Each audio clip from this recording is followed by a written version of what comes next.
In this video, I will be reading another ghost story from the book Ghost Stories by A.L. Furman.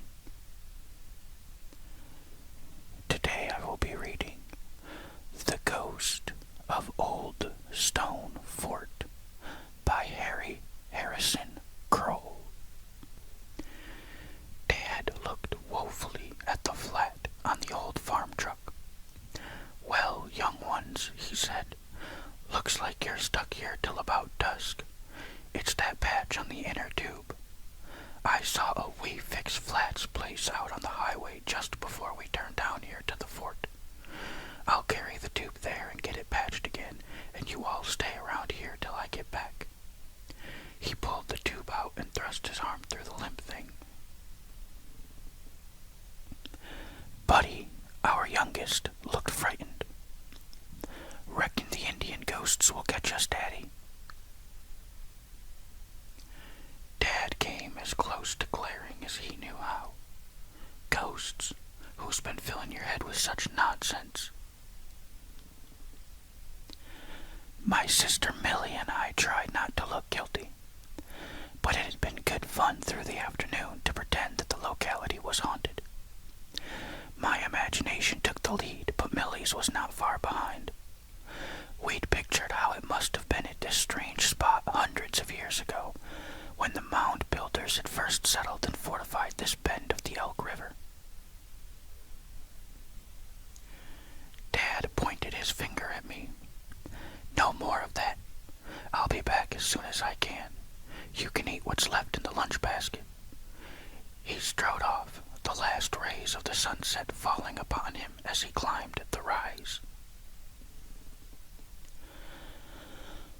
We got out the lunch basket from the truck and spread the remains of the food. It had been a very fine picnic. Just Dad and the three of us. Mother had gone down the country to visit grandmother. We hadn't figured on the flat.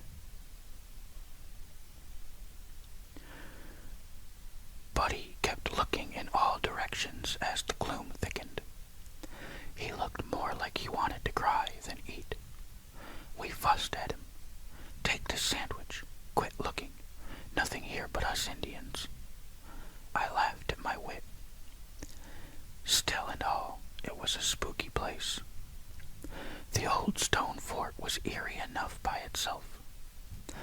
Legend said it was even too old to be remembered by the redskins that used to be in here when Dad's family first settled this neck of the state.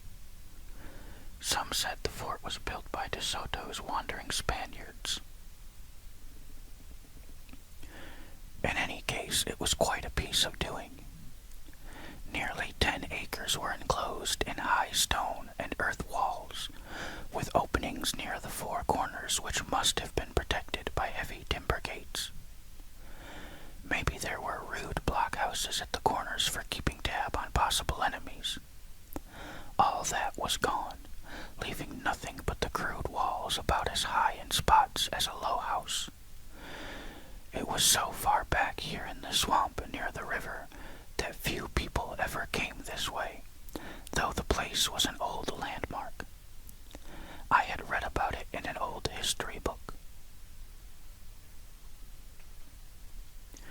We'd planned to come here a long time. Now here we were, and night was shutting down.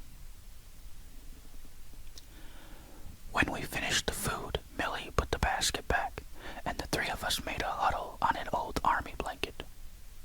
A night bird flew against the sky, making Buddy crawl up close to me. "Boogers."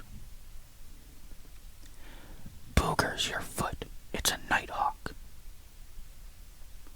"It's a redskin ghost." "Phooey."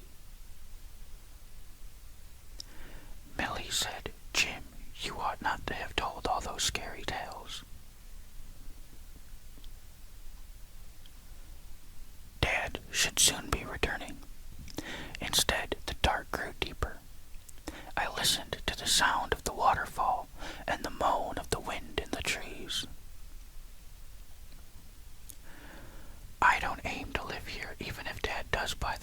this thing's on," Buddy declared. "You'd better wait till Dad decides he wants to buy this forsaken old place," I shot back. Because, of course, that was one reason why we came here today. The farm with the fort was up for sale. There were 600 acres, and all except the land out on the highway were as stony and barren as this. While we waited for Dad to come back through the gloom, we saw a funny thing. At first, it looked no more than a candlelight maybe 10 miles away.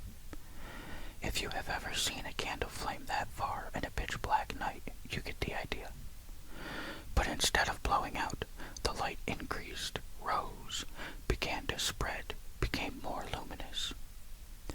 Buddy clutched me and hid his face and whimpered. Millie tried to console him, but she was scared too, and I admit, my scalp began to crawl.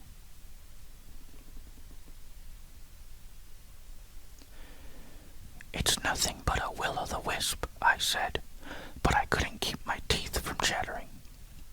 The betrayal of my own fright scared Buddy and Millie all the more, for I was the one who was supposed to know things, or at least find out what I didn't already know. Somehow this thing had me. I didn't know for sure what it was, and I couldn't investigate. So the light grew and grew. It got up to about the tops of the low trees and stopped. It hovered this way and that a little, but the layer of air above acted like a roof and held it down. Then it began to spread to right and left. In no time at all, it had taken the shape of two great big eyes. There it hovered, glaring right down at us. I just have to admit that I was scared till my mouth was bone dry. My judgment told me it was no ghost, but something else in me wondered if perhaps some Indian chief was hating this intrusion and was using the only weapon he had, his spirit, to chase us out. Buddy began to wail dismally. "Let's get in the truck and leave this old place." "The truck's got a flat," I pointed to it. "Dad, Buddy moaned. Millie shivered. I just sat glued to the army blanket. "Why doesn't Daddy come on?" Millie half wept. "What's keeping him?" Maybe he couldn't find the flat fixer. Maybe he saw the man who's fixing to sell the farm. There could be a lot of reasons. Gradually then the eyes faded, spreading larger and wider and losing their shape almost completely. With a final blink and gulp, the mystery eyes melted into the coming moonlight, and then Dad came back. We fell on his neck, all babbling at once. He demanded, "Say, what's all this about?" I had the handiest tongue, and I told him what we had seen. Buddy wept, "Let's get away from here," and I helped Dad put the inner tube in and pump up the tire. Soon we were loaded and riding from the spooky place. I was torn between two feelings, relief at getting away and curiosity as to just where the light had come from. Buddy huddled against Dad. "You buy this old haunted place and I'll run away," he threatened. "Oh," Dad laughed. "Run away, eh? Where to?" "Grandma's." Dad laughed again. I knew he was waiting for me to say something. "I did see the man who owns it. He'll sell. But if you kids are scared, we won't think any more of it. I don't think 2 is about the highest thing about it. Still, it's right nice here. Good neighbors, they say. But it's sort of up to you young ones. You'll have to live here. I won't live here. I'll run away, Buddy yelled. Calm down now. You won't have to live here then, Dad said. We got home pretty late, and Buddy was asleep. The house seemed empty with Mother gone. It wasn't a very good house, and our farm was not a very good farm. Dad had a buyer on the string, however, and he wore his trading breeches, and what we did would have to be done pretty fast. I went to sleep thinking about all this. The next morning, my mind was made up. Dad, can I please use the truck today? Why, son? What do you want with the truck? I think I forgot something at Old Stone Fort. Forgot what? To look for the bones of the ghost. His eyes twinkled and he nodded. So I loaded up in the truck by myself. This was the kind of expedition I did best without having to explain what, if anything, was in the back of my head. The day was fair and sunny and beautiful. I felt free and happy. I always did when out on an adventure, trying to explain away something that mystified me. Though I started off with a great show of bravery, the closer I got to the old fort, the more the marrow in my bones melted. At the stone road, I turned off the highway. There stood Bose Moran, the man who was trying to sell the farm to Dad. He gave me a huge grin, and I had the feeling I was looking at a horse trader who would enjoy seeing me walk home. I couldn't guess what he thought I had come back for. I left him watching after me. After lurching around a lot of sharp road bends, I arrived once more at the fort site. I got out and looked the situation over. There was the ancient stone and earthwork. I sat, remembering that legends told how most of this work was done by squaws. The Indian men might lay the foundations, but the filling in of thousands of jars of loose earth was done by the females. They must have been patient and unsavage creatures to tote the loads of the mound builders. The place was eerie, even here in broad daylight. I could half close my eyes and see the braves marching the line of walls, of bloody men beating off an attack with savage glee. I imagined some last terrible engagement in which the defenders at last were overcome and the braves killed, and the old men and women put to the tomahawk, and the young women, girls, and children spared, to become members of the new tribe. It all gave me the most woozy feeling. Old Stone Fort deserved better than being forsaken like this. I kept wondering why the spot had never been developed into a state park. Such landmarks might last for generations, but something about them should be shared by people. Finally, I shook off my queer notions and made my way cautiously down to about where the big ghost eyes had come up out of the earth. It should have been spooky. There might at least have been sunken graves, but not a grave. I looked back under an outcropping of limestone, perfectly prepared to discover a lime-encrusted skull. Instead, there was nothing but nut holes where a rodent had denned up and fed. The ground here, however, was plashy. It was at the top of a water table. oozy springs collected and mint grew hereabouts. I could smell it. Below the limestone was a black kind of semi-stone. I scratched out some of it with my bare fingers and could crumple in my palm. Below ran the river. In past days, the rains had been heavy, and I could see the flood mark on the stone.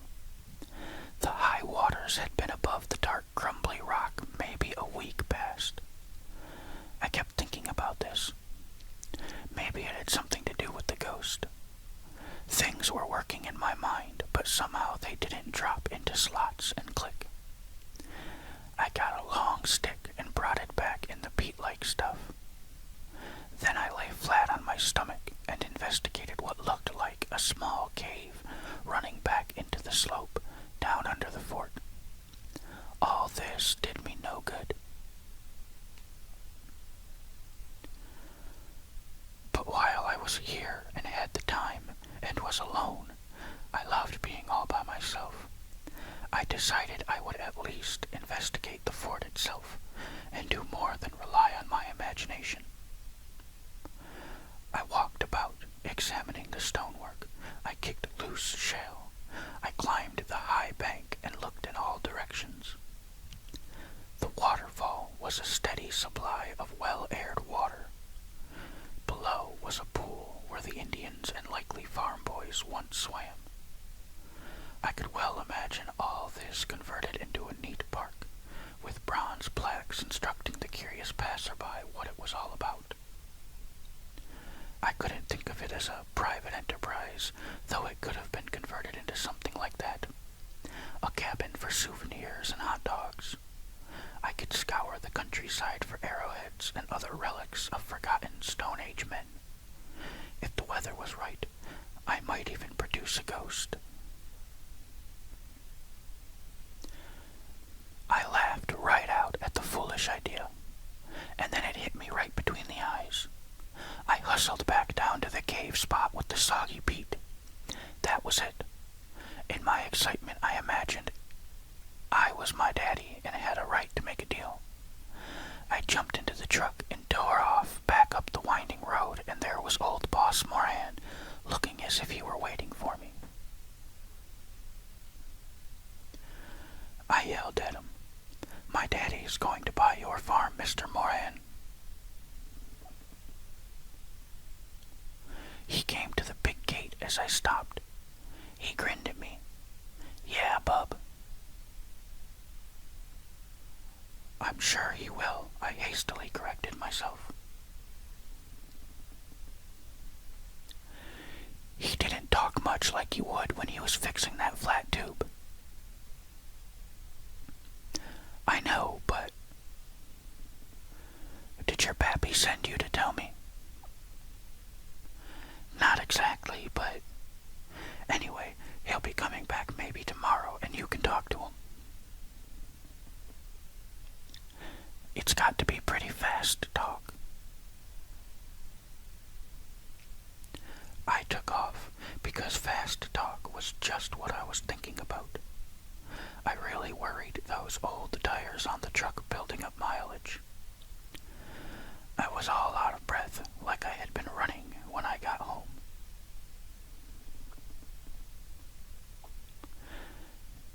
"Dad, I've been to Old Stone Fort and I think I know where the eyes came from. I saw old Boss Moran and he said it would take fast talk. Well, let's talk fast."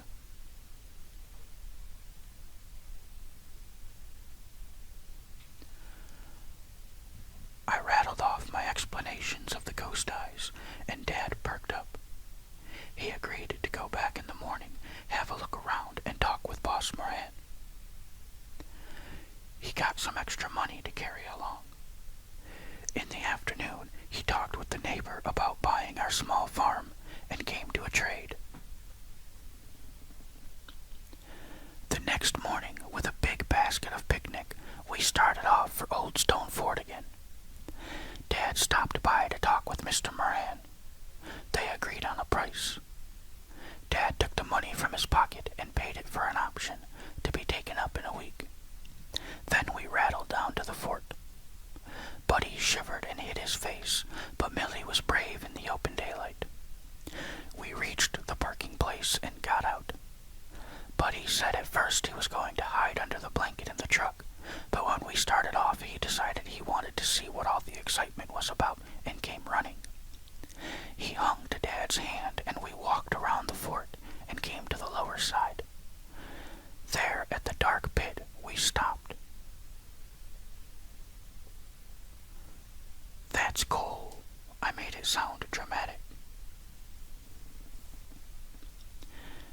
scoffed. It's dead leaves and maybe old decaying trees and peat.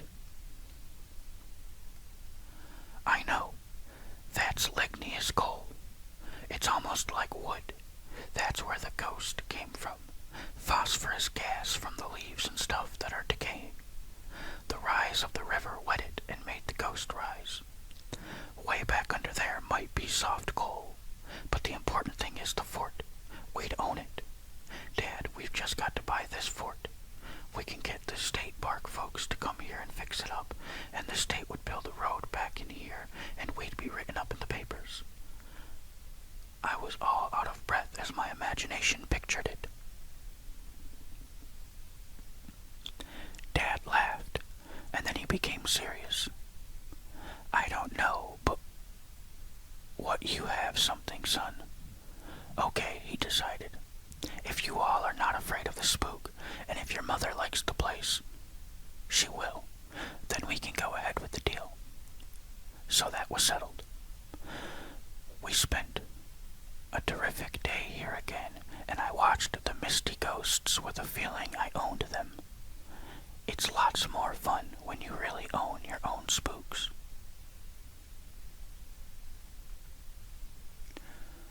Alright, that is the end of The Ghost of Old Stone Fort by Harry Harrison Kroll. Thank you for watching or listening.